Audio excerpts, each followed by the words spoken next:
नमस्कार दोस्तों, स्वागत है आपका अपने YouTube चैनल पर।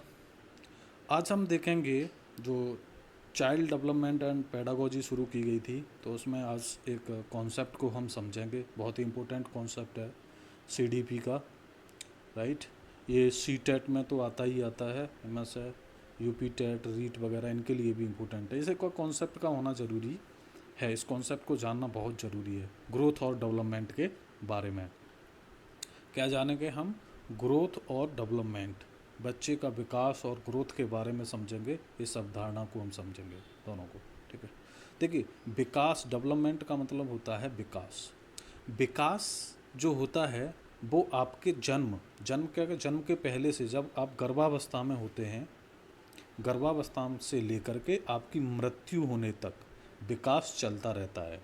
ध्यान रखिए, विकास कभी, इंसान का विकास होता रहता है, यानी इंसान कुछ न कुछ सीखता रहता है, ठीक है। पॉजिटिव विकास का मतलब होता है एक पॉजिटिव विकास, नेगेटिव नहीं, राइट। पॉजिटिव विकास होता रहता है। तो इसको हम बोल सकते हैं कि आप डिपेंडेंसी से, निर्भरता से क्या, ऑटोनॉमी, स्वायत्तता की तरफ जाते हैं। इसी को विकास कहते हैं। जब आप बच्चे होते हैं, बच्चे से फिर क्या होते हैं, बड़े होते हैं, तो आप क्या हो जाते हैं, आत्मनिर्भर बनते जाते हैं, स्वायत्त हो, सेल्फ रिलायंट बनते जाते हैं, ऑटोनोमस होते जाते हैं। तो इसी को डेवलपमेंट कहते हैं, राइट। जो ग्रोथ होती है वो क्या होती है? ग्रोथ एक दिशी होती है, मात्रात्मक होती है।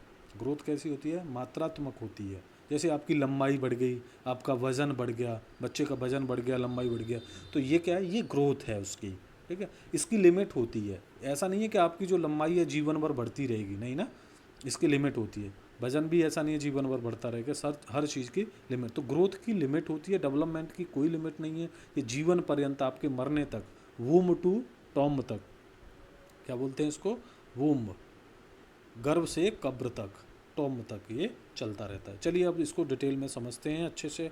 मैंने एक ओवरव्यू आपको दे दिया। विकास की पहले हम अवधारणा को, कॉन्सेप्ट ऑफ डेवलपमेंट को समझते हैं। ये CTET में तो डिफाइन है अच्छे से, उसमें पूछा ही पूछा जाता है। UP टेट, रीट वगैरह इनके लिए भी इम्पोर्टेंट है। या चैनल को सब्सक्राइब नहीं किया है तो दोस्तों चैनल को ज़रूर सब्सक्राइब कर लें। देखिए, जो अभी मैंने बताया कि जो डेवलपमेंट है वो क्या है, वो एक ऐसे परिवर्तन होते हैं जो मनुष्य की जो भ्रूणावस्था होती है, भ्रूण गर्भाशय की अवस्था होती है, मृत्यु तक क्या होते हैं, वो घटित होते रहते हैं। पहली बात इसको ध्यान रखिए। जब आप गर्भावस्था में आ जाते तब से लेकर आपके अंदर चेंज ही तो होते रहते हैं, ऐसा तो नहीं एक से। इसी को डेवलपमेंट कहते हैं, ठीक है। चलिए, दूसरी बात हम कॉन्सेप्ट समझ रहे हैं डेवलपमेंट का।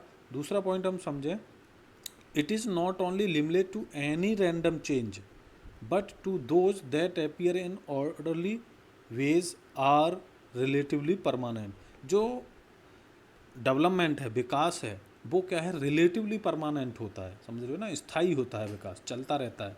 और ऐसा नहीं है कि ये रैंडम चेंज नहीं होना चाहिए, ऐसा नहीं कि कुछ नेगेटिव चेंज हो गया आपके अंदर में, ठीक है, तो वो नहीं होना चाहिए, वो विकास के अंदर नहीं आता है, रैंडम चेंज, ठीक है।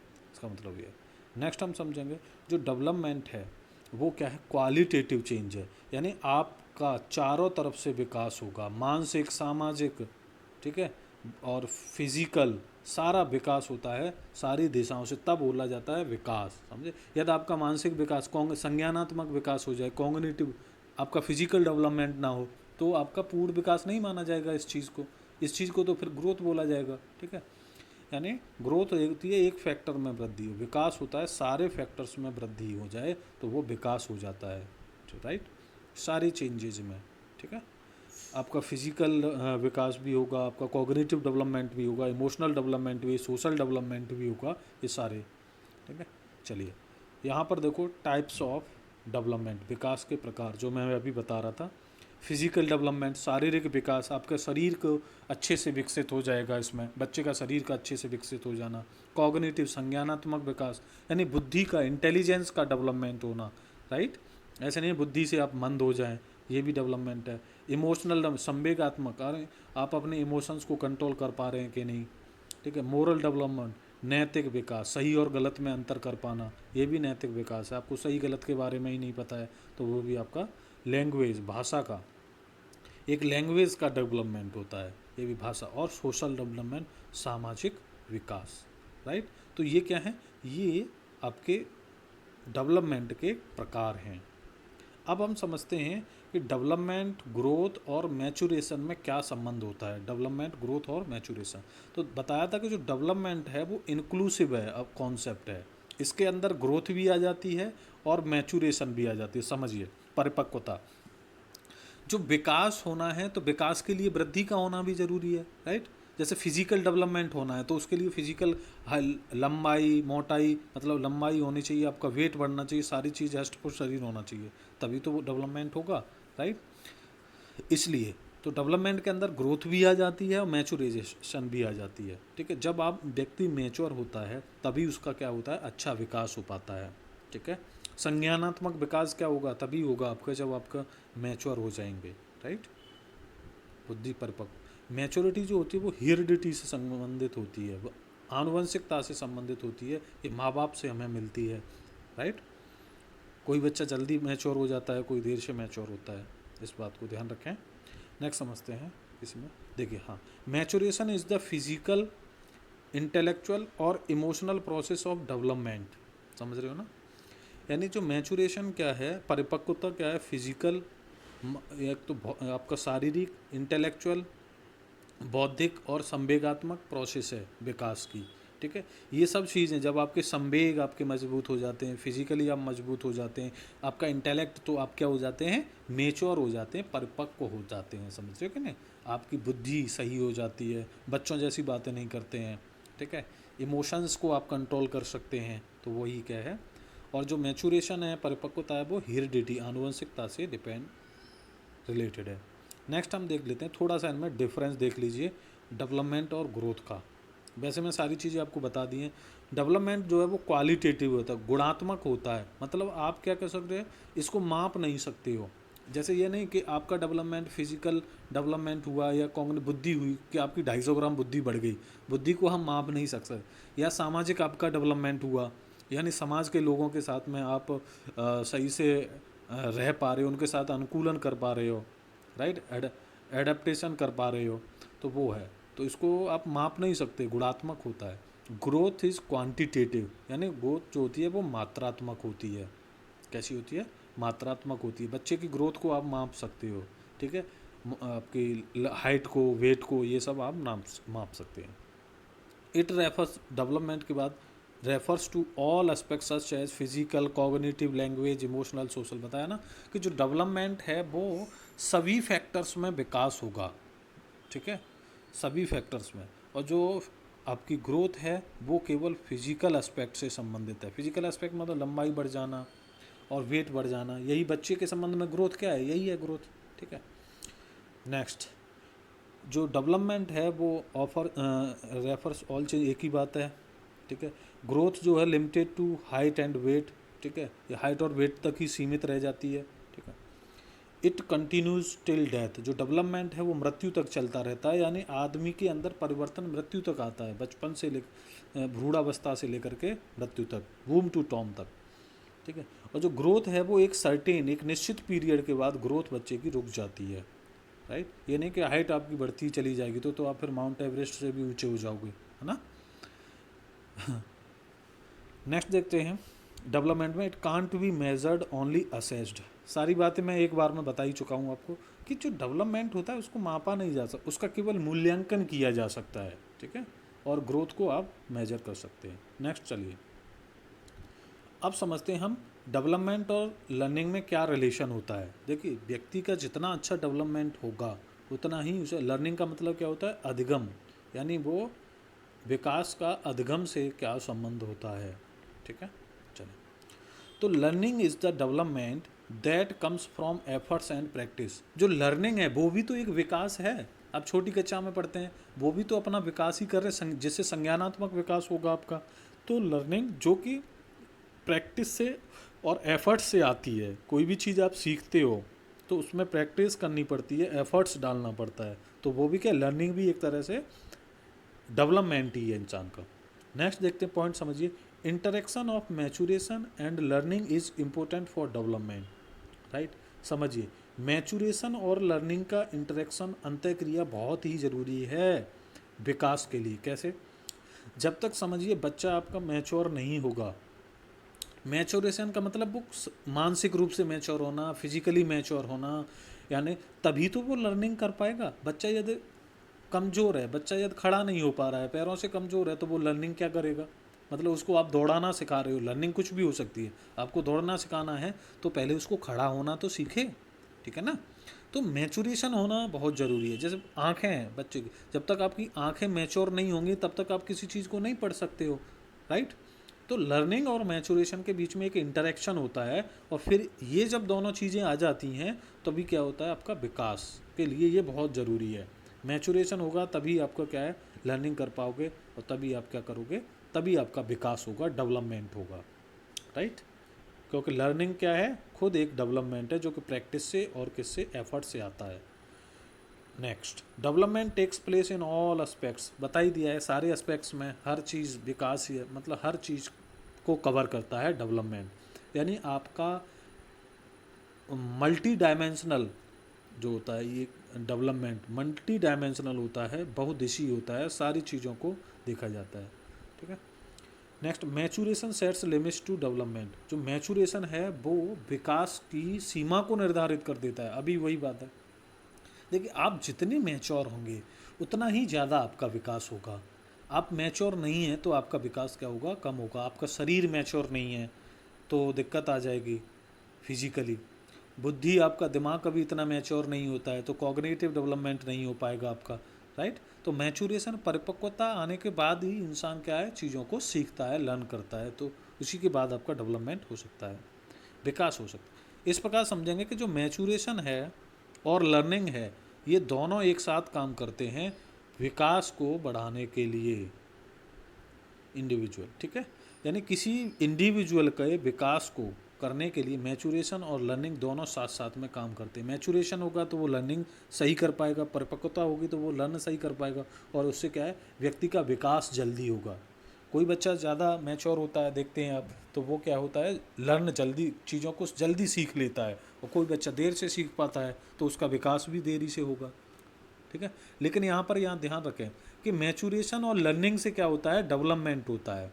ये क्या कह रहा है, ये इस बात को, लेकिन जो प्याजे कहते हैं इनका मानना है कि डेवलपमेंट से लर्निंग आती है। इस बात को ध्यान रखें, उल्टा बोलते हैं ये। प्याजे का कहना है कि डेवलपमेंट से लर्निंग आती है, लेकिन यहाँ हम क्या कह रहे हैं कि लर्निंग से आदमी का विकास होता है, मैचुरेशन और लर्निंग से। चलिए इस बात को ध्यान रखें, अभी मैं क्वेश्चन भी आगे पूछूंगा, ठीक है। अब हम देख लेते हैं डेवलपमेंट की स्टेज क्या होती है। डेवलपमेंट किसका होगा, हम क्योंकि आपको टीचर बनना है तो बच्चे के डेवलपमेंट की बात यहाँ पे हो रही है, तो बच्चे की हम अवस्थाओं की, प्री नेटल गर्भावस्था जो होती है, प्री नेटल विकास की एक अवस्था ये हो गई। दूसरी इन्फेंसी, शैशवावस्था होती है, ये बर्थ से कितने 2 वर्ष तक की, ठीक है। ये सेंसरी स्टेज होती है, इसमें बच्चा क्या है कि चीज़ों को टच कर करके पता करता है, ठीक है, चीज़ों को छूने की कोशिश करता है, उससे महसूस करता है, ठीक है। तो सेंस बेस्ड स्टेज होती है। अर्ली चाइल्डहुड, अर्ली चाइल्डहुड 2 से 6 वर्ष की अवस्था होती है, इसको टॉय एज भी बोलते हैं। ईगो सेंट्रिक होता है इस समय में बच्चा, ठीक है, इस बात को ध्यान रखें। क्वेश्चंस पूछे जाते हैं इन पे, इसलिए बता रहा हूँ। लेटर चाइल्डहुड 6 से 12 वर्ष की, इसको ट्रबुलसम एज भी बोलते हैं, इसको गैंग एज भी बोलते हैं, ठीक है, बच्चे की ट्रबुलसम एज या गैंग एज 6 से 12 वर्ष। नेक्स्ट आप देखोगे एडोलिसेंस, ये 13 से 19 ईयर्स की, 19 वर्ष की होती है। इसमें क्या है, आइडेंटिटी क्राइसिस, यानी जो बच्चा होता है वो अपनी पहचान बनाना चाहता है, तो उसकी आइडेंटिटी क्राइसिस की समस्या आ जाती है। बहुत ज़्यादा स्ट्रेस और स्टॉर्म का पीरियड होता है, तनाव और तूफान का समय होता है ये एडोलिसेंस, आपको पता ही है, बहस का अवस्था है ये एडोलिसेंस है, तो इसमें बहुत ज़्यादा दिक्कतें होती हैं। युवावस्था है ये एडोलिसेंस। नेक्स्ट हम देखते हैं, ये आपने देख ली कौन कौन सी कितनी स्टेज हो गई, ये 5 स्टेज हो गई, ध्यान रखिएगा। जो मैंने बताया है यहाँ से क्वेश्चंस पूछे जाते हैं। Sense based stage, toy stage, troublesome stage या गैंग एज जिसको हम बोलते हैं। एडोलिसेंस में क्या है, आइडेंटिटी क्राइसिस होती है। अब देखो डेवलपमेंट को प्रभावित करने वाले कारक क्या होते हैं, तो इसके 2 कारक, एक तो इंटरनल कारक होते हैं, दूसरा होता है एक्सटर्नल कारक। विकास, बच्चे का जो विकास को, एक तो इंटरनली कारक होंगे, फैक्टर्स होंगे, और एक्सटर्नल, आंतरिक और बाह्य। तो सबसे मेन हमने देखा है, हम बात करते हैं इंटरनल कारक्स की। इंटरनल फैक्टर्स में क्या है, हेरिडिटरी फैक्टर्स, आनुवांशिक कारक जो हमें माता पिता से मिलते हैं, ठीक है, ये क्या है बच्चे के विकास को प्रभावित करते हैं। बायोलॉजिकल फैक्टर्स हैं यही, राइट। बायोलॉजी फैक्टर अंदर जो हमारा जो शरीर है अंदर से कैसा कितना मजबूत है क्या है, ठीक है, राइट। तो ये क्या है विकास को आपको प्रभावित करेंगे। इंटेलिजेंस, तो बुद्धि, बुद्धि बाह्य कारक नहीं है, आंतरिक कारक है, दिमाग से संबंधित है, समझ रहे हो ना। जितनी अच्छी बुद्धि होगी तो आपका विकास उतना ही अच्छा होगा।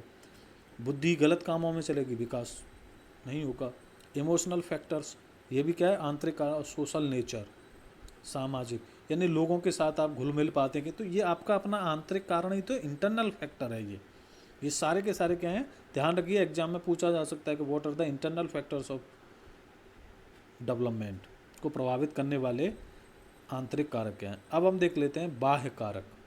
एक्सटर्नल फैक्टर्स में तो बहुत सारे कारक हैं, ठीक है, आप देखिएगा। तो चलिए हम बाह्य कारक की बात कर लेते हैं। सबसे पहले environment in the वूम of mother. जो मदर के वूम में, जब गर्भाशय में हम होते हैं, तो उसको भी क्या मान लिया गया है, बाह्य कारक में। इसको ये दोनों में आ जाता है, जैसे आंतरिक में भी आ जाता है, बाह्य में भी आ जाता है। तो इस पर आपको ज़्यादा ध्यान नहीं देना है, समझना है। The physical and mental health of mother during pregnancy. समझिए बच्चे का विकास तो वहीं से प्रभावित हो जाएगा कि जिस जो मदर है, जिसके वूम में बच्चा है, तो वो उस बच्चे पर माँ के फिजिकल और मेंटल हेल्थ का क्या है बहुत ही प्रभाव पड़ता है। जितना फिजिकल हेल्थ अच्छा होगा, मेंटल हेल्थ अच्छा होगा, बच्चे का विकास भी उतना ही अच्छा होगा। नेक्स्ट, सिंगल चाइल्ड और मल्टीपल चिल्ड्रन गेटिंग नरिश्ड इन वूम। या तो वूम में क्या होता है एक ही बच्चा है या डबल यानी जुड़वा बच्चा पैदा हो रहा है, ट्विंस हैं, तो क्या उसके लिए क्या है कि बच्चे को ज़्यादा, माँ को ज़्यादा पोषण देना पड़ेगा आपको, समझ रहे हो। कम पोषण होगा तो वो दोनों ही बच्चों का विकास नहीं हो पाएगा, राइट। नेक्स्ट देखते हैं, the quality and quantity of nutrition received by embryo with in the womb.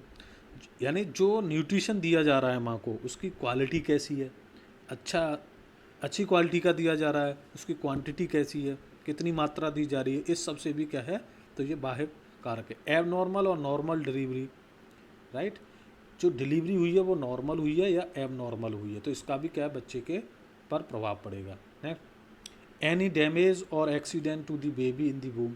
जब वो गर्भाशय में होता है तो उस समय कोई एक्सीडेंट वगैरह तो नहीं हुआ था, तो ये बाह्य कारक ही तो हो जाएगा, कोई डैमेज तो नहीं हुआ बच्चे को, राइट। तो इससे क्या है कि बच्चे के विकास नहीं हो पाएगा अच्छी तरह से, राइट। नेक्स्ट हम देखते हैं, वेदर और not the embryo has been subjected to harmful radiation और रेज। ध्यान रखिए जब सूर्य ग्रहण चंद्र ग्रहण होता है तो उससे क्या हो, गर्भवती महिलाओं को दूर रखा जाता है, क्योंकि उन रेज का प्रभाव बच्चे के ऊपर पड़ता है। तो कहीं ऐसा तो नहीं कि उन रेज के प्रभाव में आ गया हो। इसके बाद और भी, ये हमने इंपॉर्टेंट देख लिया, और भी क्या है बाह्य कारक में, और क्या क्या आ सकता है। एनवायरनमेंट हो सकता है, बाहर का जो एनवायरनमेंट मिल रहा है वो हो सकता है, राइट। अवेलेबल आफ्टर बर्थ, यानी अब जैसे ही जन्म हुआ बच्चे का, तो ये भी तो बाहर आया, तो उसको एनवायरनमेंट कैसा मिल रहा है, ठीक है, उसके आसपास का, वो किसके बीच में रह रहा है, चोरों के बीच में रह रहा है या भले लोगों के बीच में, तो वो ये सारी चीज़ें भी क्या हैं विकास को प्रभावित करती हैं, राइट। और क्या हो सकते हैं बाहरी लाइफ में, accidents and incidents in life. जब बच्चा बड़ा हो जाता है तो उसके साथ में कोई एक्सीडेंट तो नहीं है, कोई बुरी घटना तो नहीं घटित हुई कोई, ठीक है, तो उससे भी प्रभाव पड़ता है, राइट। ये सारी चीज़ें होती हैं। अब क्या होता है कि और क्या हो सकता है कि जो चाइल्ड है, बच्चा है, वो उसका सामाजिक और कल्चरल एनवायरनमेंट कैसा है, इसका भी प्रभाव पड़ेगा, राइट। उसको माता पिता से केयर कैसी मिल रही है, ये चीज़ें, पेरेंटल एंड फैमिली केयर जो होता है वो अच्छे तरीके से पालन पोषण उसका हो रहा है कि नहीं। इकोनॉमिक एंड सोशल स्टेटस जो होता है माँ बाप का, वो भी क्या करता है बच्चे के विकास को प्रभावित करता है, बाह्य कारक में ही है ये सारी, ठीक है। आपका पड़ोसी कैसे हैं, the quality of neighbourhood and surroundings, the quality of neighbourhood and surroundings वो कैसी है, आसपास के लोग अच्छे हैं तो आपका विकास भी अच्छा होगा, अच्छी बातें सीखोगे आप, राइट ना। आपकी स्कूलिंग कैसी हुई है, अच्छे स्कूल में पढ़े हो, अच्छा विकास होगा, कॉग्निटिव डेवलपमेंट आपका अच्छा होगा, राइट। ये सारी चीज़ें, सामाजिक इमोशनल सोशल डेवलपमेंट क्या होगा आपका अच्छा होगा, ओके। चलिए देखिए यहाँ पर हमने देखा तो आप देखेंगे कि ये हमने और भी वो सारे फैक्टर्स हो सकते हैं, जैसे आपका आपके जो सहपाठी हैं उनके साथ में आपका रिलेशन कैसा है, इससे भी क्या होता है, आपके विकास प्रभावित होता है। और किसी भी देश के जो रूल्स एंड रेगुलेशंस होते हैं तो वो भी क्या करते हैं, बच्चे के विकास को प्रभावित करते हैं। इस बात को आप ध्यान रखिएगा, राइट। चलिए, तो हम नेक्स्ट क्या है, नेक्स्ट देखते हैं। अब यहाँ पर हमने इसको पूरी तरह से डेवलपमेंट और उसको ग्रोथ को देख लिया और मैचुरेशन को। अब इसको हम यदि सम अप करें तो क्या है कि जो डेवलपमेंट है वो क्या है, डेवलपमेंट आपका चहुमुखी विकास है। इसमें आपका कॉग्निटिव डेवलपमेंट भी होगा, सामाजिक विकास भी होगा, फिजिकल डेवलपमेंट भी, इमोशनल डेवलपमेंट भी होगा, राइट। आपका सारा डेवलपमेंट होगा, लैंग्वेज का डेवलपमेंट होगा, ठीक है, मोरल डेवलपमेंट होगा, ये सारे डेवलपमेंट होंगे। और जो ग्रोथ होती है वो क्या है, ग्रोथ लिमिटेड होती है और एक निश्चित समय तक ही होती है। हाइट और वेट में ही आपकी लिमिटेड रह जाएगी, निश्चित समय तक ही बढ़ेगी। डेवलपमेंट आपका जीवन पर्यंत चलता रहेगा, मृत्यु तक, वूम से टोम्ब तक, यानी आपके गर्भ से लेकर के कब्र तक आपका विकास होता रहता है। आदमी दिन प्रतिदिन कुछ न कुछ सीखता रहता है। चलिए, अब इस पर जो हमने सीखा है उस पर क्वेश्चंस देख लेते हैं, प्रैक्टिस हो जाएगी। द टर्म डेवलपमेंट इंक्लूड्स, जो विकास है, विकास किसको समाहित करता है, only structural changes, only functional changes, both structural and functional, none of these. तो समझ रहे हो, जो डेवलपमेंट में सारे चेंज होंगे, समझ रहे हो ना, फिजिकल, स्ट्रक्चरल भी और फंक्शनल भी, ठीक है। तो इसका जो आंसर हो जाएगा सी, बोथ स्ट्रक्चरल एंड फंक्शनल। समझ गए। तो जो सीखा है उसी से जितना सिखाया है, इससे बाहर आपको डेवलपमेंट और ग्रोथ के क्वेश्चन होंगे, उनको आप आराम से CDP में कर सकते हो। A child develops his creative potential at this age, कौन सी एज पर जो चाइल्ड है वो क्या करता है, क्रिएटिव पोटेंशियल को ग्रहण करता है, यानी उसके जो रचनात्मक है, क्रिएटिविटी उसके अंदर आती है, तो वो कौन सी एज है, वो होगी लेटर चाइल्डहुड में, राइट। लेटर चाइल्डहुड में ऐसा होगा इसका आंसर। नेक्स्ट है, development leads learning is supported by, development leads learning. अच्छा, डेवलपमेंट के द्वारा क्या होता है, विकास होता है, ऐसा किसने बोला है, ये पियाजे ने बोला है। वैसे क्या होता है, हम जो नॉर्मल कॉन्सेप्ट पढ़ रहे थे उसमें क्या था कि लर्निंग और मैचुरेशन से डेवलपमेंट आता है, लेकिन पियाजे अपोजिट मानते हैं। पियाजे मानते हैं कि जो डेवलपमेंट होता है से आदमी लर्निंग होती है, पहले विकास होगा उसके बाद लर्निंग होगी, ये ऐसा मानते हैं, ठीक है। अब यहीं पर हम बोलें, एक और क्वेश्चन मैं पूछता हूँ आपसे, बताइए जो टॉय एज है, टॉय एज कौन सी अवस्था से संबंधित है, राइट। तो टॉय एज आपको याद है किससे संबंधित होगी, टॉय एज होगी आपकी अर्ली चाइल्डहुड से, राइट। ध्यान रखिएगा इस चीज़ को। चलिए, तो इसमें हमने काफ़ी सारा आपको कॉन्सेप्ट सीख लिया है। इसके बाद और भी जो कॉन्सेप्ट हैं डेवलपमेंट विकास से, वो हम सीखेंगे। CDP के लिए बहुत ही इम्पोर्टेंट है ये, राइट। यदि वीडियो अच्छा लगा है तो वीडियो को लाइक करें, चैनल को सब्सक्राइब कर लें तथा दोस्तों के बीच में ज़्यादा से ज़्यादा शेयर करें। धन्यवाद।